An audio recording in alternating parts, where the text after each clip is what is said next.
Today, we're going to show you a super cool garage. A super car garage. True that. This is Husman Bros. I'm Justin. And I am Aaron. And before we go too much further, please subscribe for more content like this. Garages, cool cars, all of it. So where are we today? Today we are James's garage. Yes, and James is one of our most subtle and subdued friends, but he has one heck of a collection. Boy, does he. He does. So we're going to start out up front with some of the cars here. Aaron, I'll let you talk about this one. All right, so let's start with this McLaren 720S. 720S stands for 720 metric horsepower. Don't ask me, because I have no idea what the difference is between a metric horsepower and a standard horsepower, but whatever it is, I probably have the wrong one in my hands.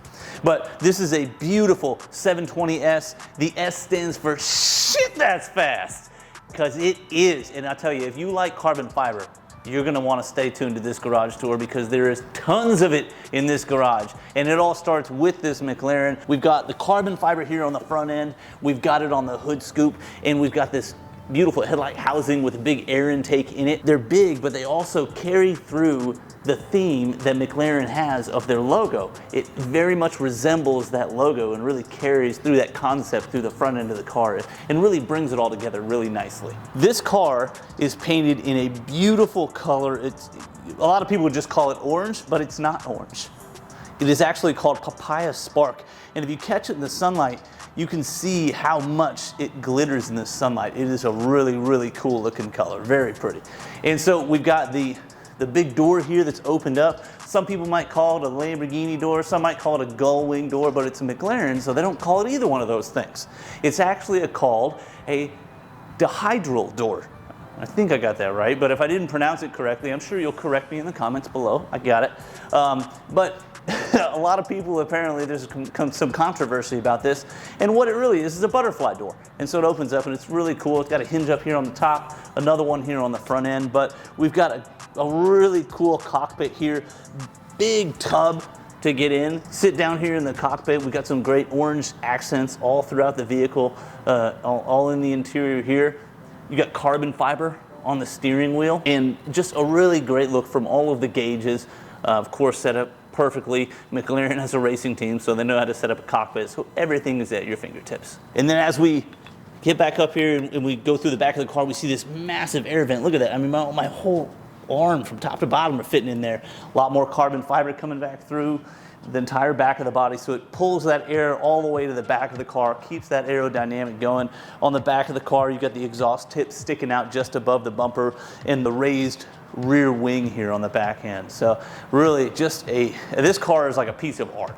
It's just a really great looking car. When you look at it from any angle, it just looks cool. So Justin, you got any horsepower over there? I have 788 horsepower on this white car. So this is a 2022 Ferrari F8 GTS. This is the newest car in the garage here, and this was spec'd out by James's wife. And it's a beautiful car, as all Ferraris really are. It's got quilted seats, which I think every Ferrari should have quilted seats. This is the highest horsepower and last naturally aspirated Ferrari. The rest of them are going to be hybrids from here on out, and who knows what else they'll force down our throats, but this is a real car. Snarls and growls and burns gas as they should. Just a beautiful build here.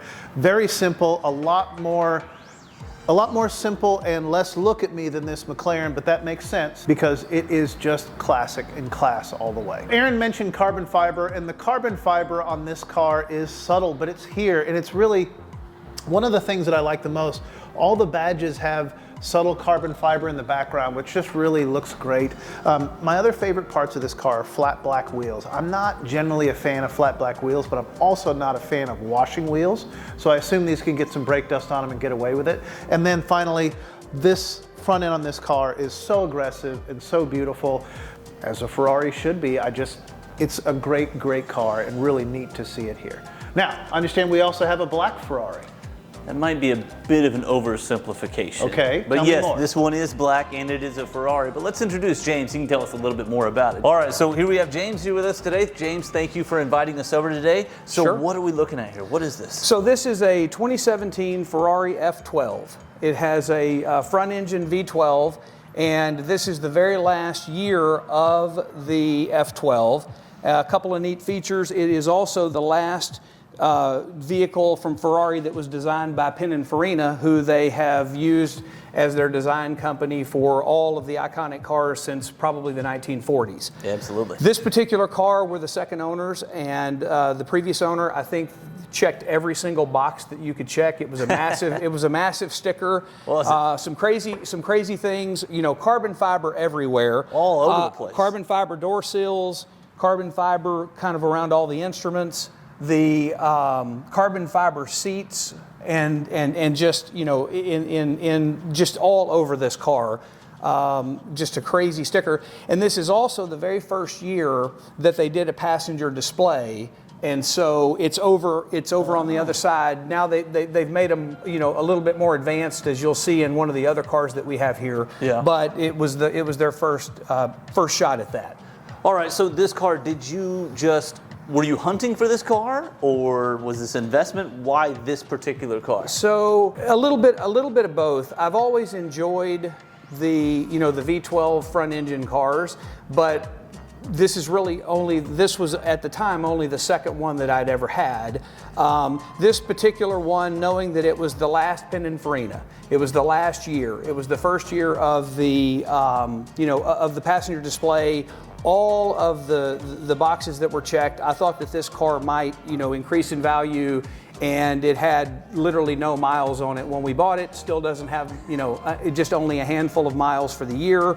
So this one I think you know will ultimately be something of a greater value down the road. Was the fact that it had so many options on it part of what drew you to this particular one? Yes, that and the lower mileage. Basically, in my, you know, in all the years and all the Ferraris that we've owned, and we've been very fortunate, you know, to have many over the years.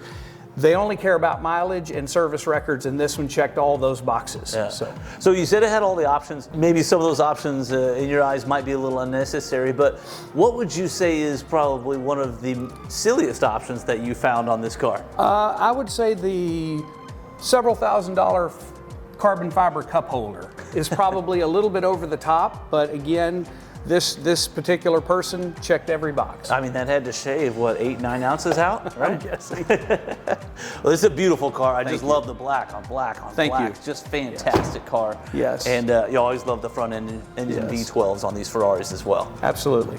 No matter how much steak you have to eat, sometimes a hamburger hits the spot, and here is the hamburger in this garage.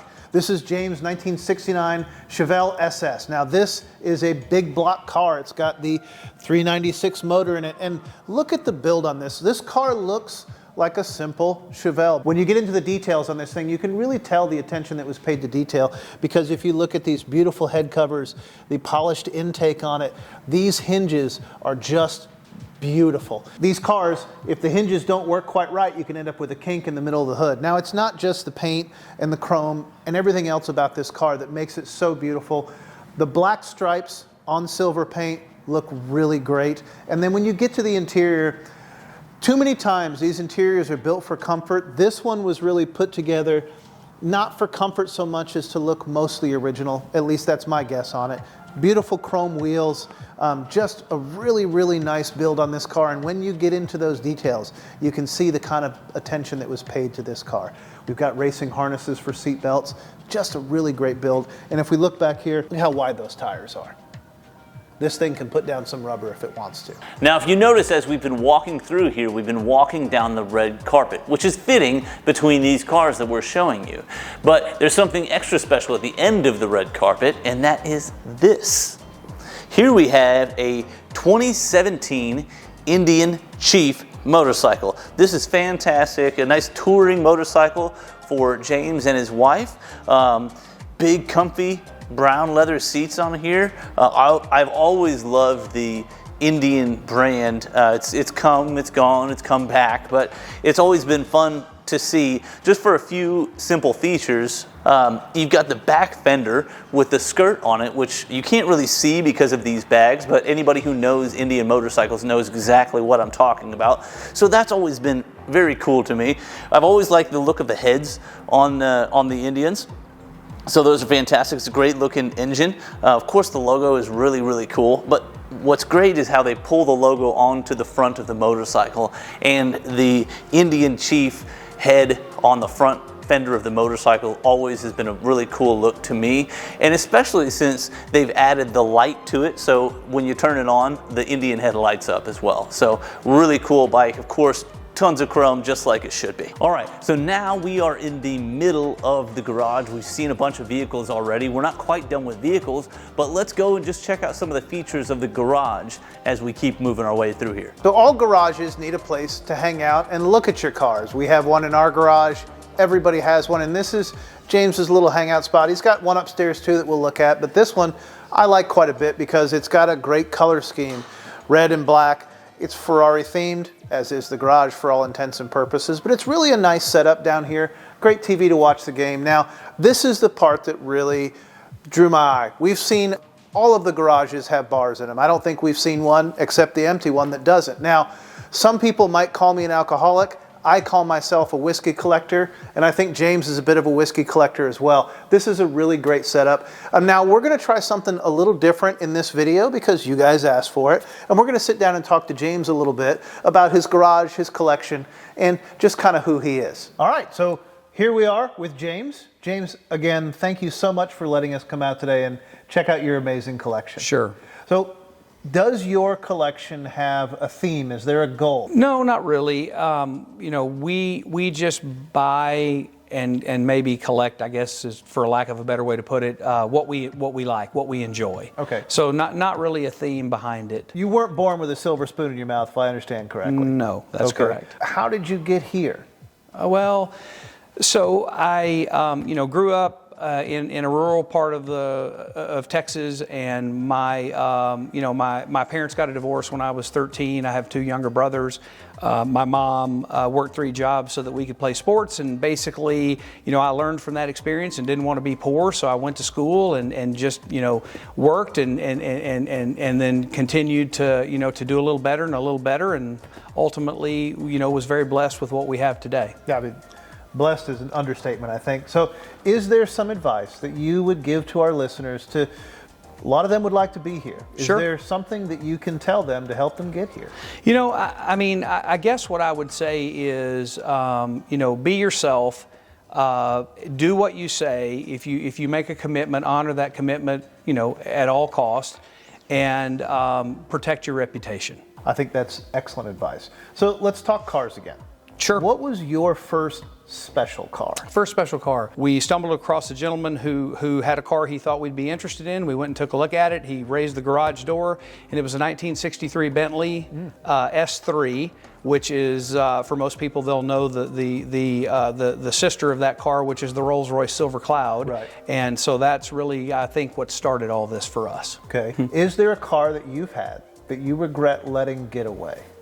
Oh, that I regret. Yes, I think, yeah, probably. So, one car that comes to mind would be another Ferrari, and it was a 2007 Ferrari 599, which was the front engine V12 car, and sold it early. Again, I never buy them for an investment, Sure. but sold it early, and then of course the prices went through the roof, as you could expect. And Right. so but that was one that I wish I still had, because then it would give me the progression of the 3 most recent front engine V12 cars, and that's kind of a cool thing. That would be a pretty cool thing to have. Yeah. So we always ask this question: do you have a favorite car? I do. Okay, I'm going to have you show Aaron what that favorite car is. Thank you for sitting down with me. Yeah, of course. I appreciate it. And again, thank you so much for showing everyone this incredible spot. Thanks so much again for your time, but I'll let you talk to Aaron about your Yeah, favorite. of course. Thanks, James. Happy to do it. Before James shows Aaron his favorite car, we're going to talk about his wife's favorite car. So this is a 1957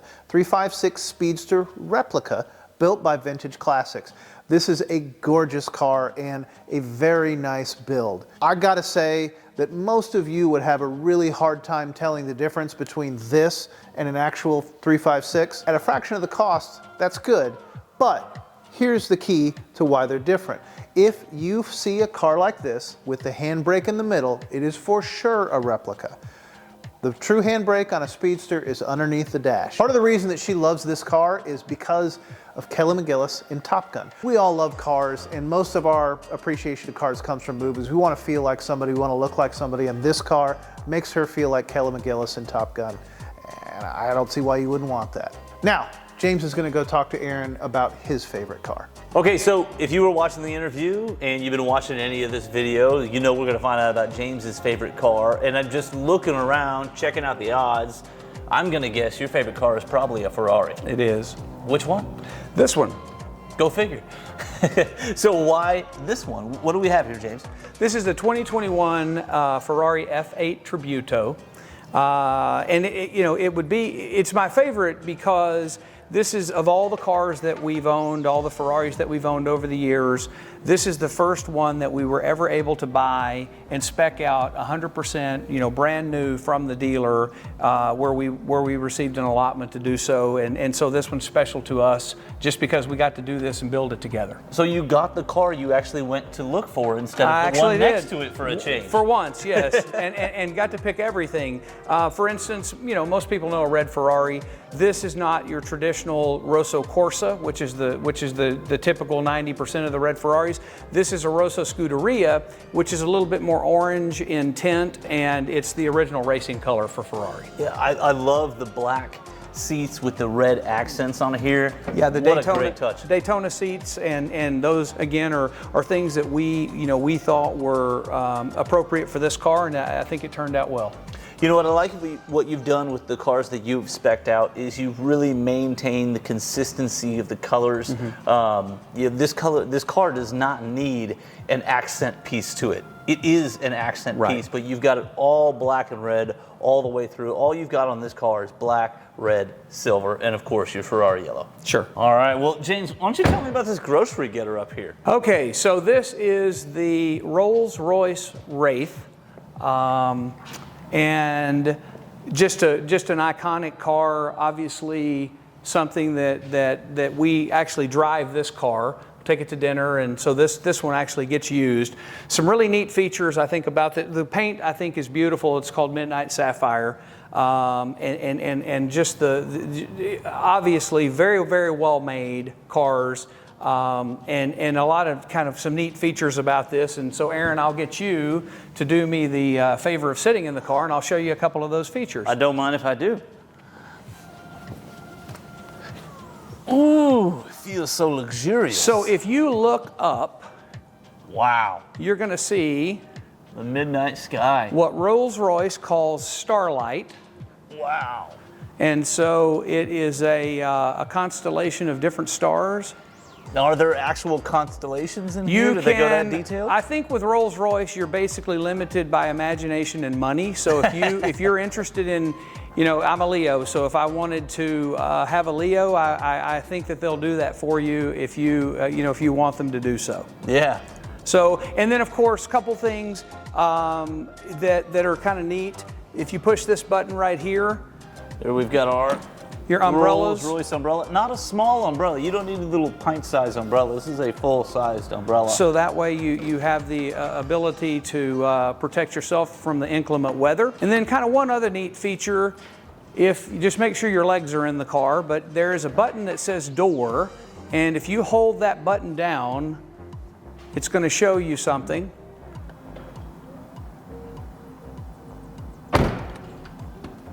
So why should you have to shut your own door when it can be done for you at the touch of a button? But of course. So James, yes, I've been hiding around your car to ask questions. Sure.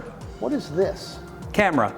A camera. So it's got side cameras? It has cameras everywhere. Everywhere. Yes. So does it have a screen in it where you can see where it is relative from the top? It does. It does? Yes. Okay, that's very cool. Yes, it now, does. I also understand that Rolls-Royces have floating hubcaps. They do. They do. This car has them. Yes. So I want to point this out to you guys. I know that everyone knows Rolls-Royce have floating hubcaps, but I can't move that. That's not movable. So it's not like an old school spinner that you can spin with your hands. It only works when the car is in motion. Right. So James, you're not too much older than I am, and I know we both have the memory of when it was hip to steal the hood ornaments off of cars to wear them as a necklace. In fact, I remember my father bought his first fancy car, a Cadillac. Yes. He was very mad when Mom came home one day and it was missing. Yes. Is there a way to protect yourself against it with this car? There is. You just had the remote. Do you have to be around to make that happen? No. If someone attempts to steal the ornament and breaks it over, it'll immediately go down in the hood as well. Does it move quicker than that when that happens? Yes, it does. Have you looked into what it costs to fix it when someone does that? I'd be curious. No, but there are ornaments on eBay from time to time in the couple of $1,000 range, and so that would not include any labor or whatever. Right, I mean, okay. you know, so. Very good. Well, thanks again, James. You're welcome. Now, let's transition to the upstairs. Aaron's going to take us up there and show us what's going on upstairs. All right, so of course these garages are very much man caves, and what good is a man cave if it doesn't have a poker table in it? So James has his great poker table over here, and of course you're not going to have anything in this garage if it's not carbon fiber, so he's got his carbon fiber box here with the poker chips, and just it's the little touches that count. The dealer buttons are Ferrari center caps that James has got over here. So cool looking poker table that he's got for all the poker tournaments he's gonna have. Now we'll move upstairs here. We got great finish out here, nice dark hardwood steps going upstairs. All right, as we come upstairs, we come right into the bathroom here, and I gotta say this is probably nicer than bathrooms in most people's houses here. Beautifully done in here, and look at that amazing shower, huge shower, fantastic marble on the walls. Like I said, probably a lot nice. I know it's a lot nicer at my house, and maybe it's a lot nicer in yours too. This bathroom is very well done. We got the pocket door. Really, this is, I guess, a barn door is really what you would call it from the design community. But a nice little closet there to store some of your stuff, so you can work on the cars a little bit and have something to change into. Take the rolls out to dinner, and of course, if everything gets a little dirty, you got your laundry over here too. These garages, you got to make use of your space, almost like a motorhome. Where you've got to really take advantage of every square inch that you've got. You don't want to waste too much space, but really nice bathroom here, herringbone tile on the ground, very well done. And then the art in this garage is fantastic. This is a beautiful piece right here, obviously over the dash of a Rolls-Royce. Looks to be a European Rolls-Royce, which drives on the right-hand side, but a really cool piece here, very nice painting, and this looks to be done by L.R. Daniels. All right, so that was a super cool bathroom. I want to show you the living area now. As we move over here, I want you to pay attention to the theme. James's favorite color is purple, and so you're going to see that throughout. Let's count how many purple things you can find here. So we got a nice little sitting area, a couple of chairs, nice little area to sit down and have a drink and relax. Over here we've got the living area, and the couch, you can see there's a theme here. You see the tag on the couch, made in Italy. It's Italian leather couch. This is very nice, but it's not just a couch, because in a space like this you have to be very space efficient. So this couch folds all the way out, and it's a full-size gel bed. Very nice. You're not always sleeping. Sometimes you're sitting here, you're watching some F1, and maybe you just want to have something to eat. So you can pull the coffee table up, and you got yourself a little sitting area. You don't need to bring some bulky TV trays up here, so you can just set that back down. As is much the style these days, a nice open concept upstairs here. So we go right from the living room and transition into the kitchen area. And so we've got all of our appliances, a nice cool big fridge. We got our espresso machine, convection oven in the microwave. So you can get a lot of stuff done here, but what's really nice is here we've got another induction stovetop here, and we've seen these in a couple of garages, but they are really helpful because you can be up here and make some things to eat for your guests while you're here watching some F1. But the induction cooktop is a great use of this space because you don't want to have an open flame in here, certainly, and even having just heat here from an electric stovetop wouldn't be as ideal. You don't want to be the guy who burned down the row of garages and ruined everybody's cars. So an induction cooktop is a very smart choice for up here. And then it's set into this cabinet, great stone countertop here, but this is something you don't see very often. We've got purple cabinets here, top and bottom. Most of the time in these garages you see black, you see gray, something along those lines, something neutral, but James loves purple, so he wanted purple cabinets, and what's a great touch is the backsplash, the tile on the walls here has this purple tint to it, and it really brings it together very nicely. Now, another thing that is unique about this unit is that it's got windows. The garages that we've seen so far haven't had any windows, and the reason is this is a two-part garage. Originally it was sold as one garage on the front side and one garage on the back side, but James got both of the garages, tore down the wall in between them, and made a pass-through garage. Well, the garages on this side do not have a mezzanine. So the front garage is the only one with the mezzanine. So that's why we've got windows up here, and you've got to use all of this space. There's no way to look down on the cars from this side. So this is a little bit unique about this one. Most of them don't have these windows, which is nice. Right now they're covered because I'm sure during the afternoon there's a lot of sunlight that comes in here blinding, but it is nice to be able to see the outside when you're up here. All right, so we'll head back downstairs, but I always like to stop before I go downstairs and look down onto the garage because it's a really cool view.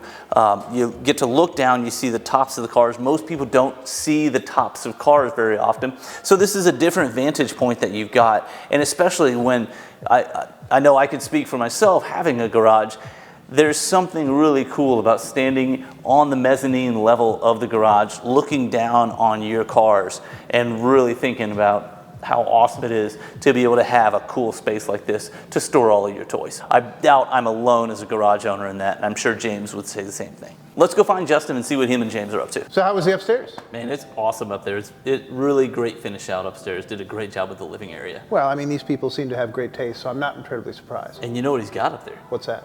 Windows. We don't have any windows. We don't have any windows. We got like 4 windows on the garage. We have to work harder. Yeah. More windows. So last thing I want to talk about, we always talk about the art in the garages, and James has some great art in here. So these are painted by an artist named Kelly Harrod. So Kelly is someone who I haven't met personally, but I've met her husband. Remember we went to buy our Lamborghini a couple years ago?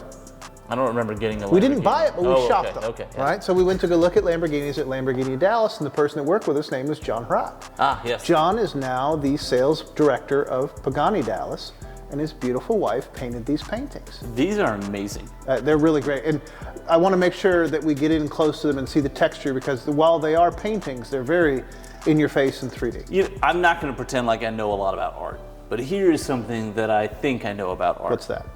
If it has texture, it's probably expensive. That would be the guess. So this has been a great garage. Thank you guys for joining us. Really, this has been pretty neat. So yeah, James is very gracious. He's always got his door open, willing to show everybody his cars, welcome them into his garage, have them poke around. So we really appreciate him letting us come Yeah, over. he stays in the pay it forward mindset. Thank you so much for watching. Please subscribe, tell your friends about us, tell everybody about us, knock on your neighbor's door, let them know, hey, these guys on Husman Bros, they're awesome. We'd love it. Make sure you leave comments down below and let us know what you liked about this garage and what more you want to know. But come back and see us next time.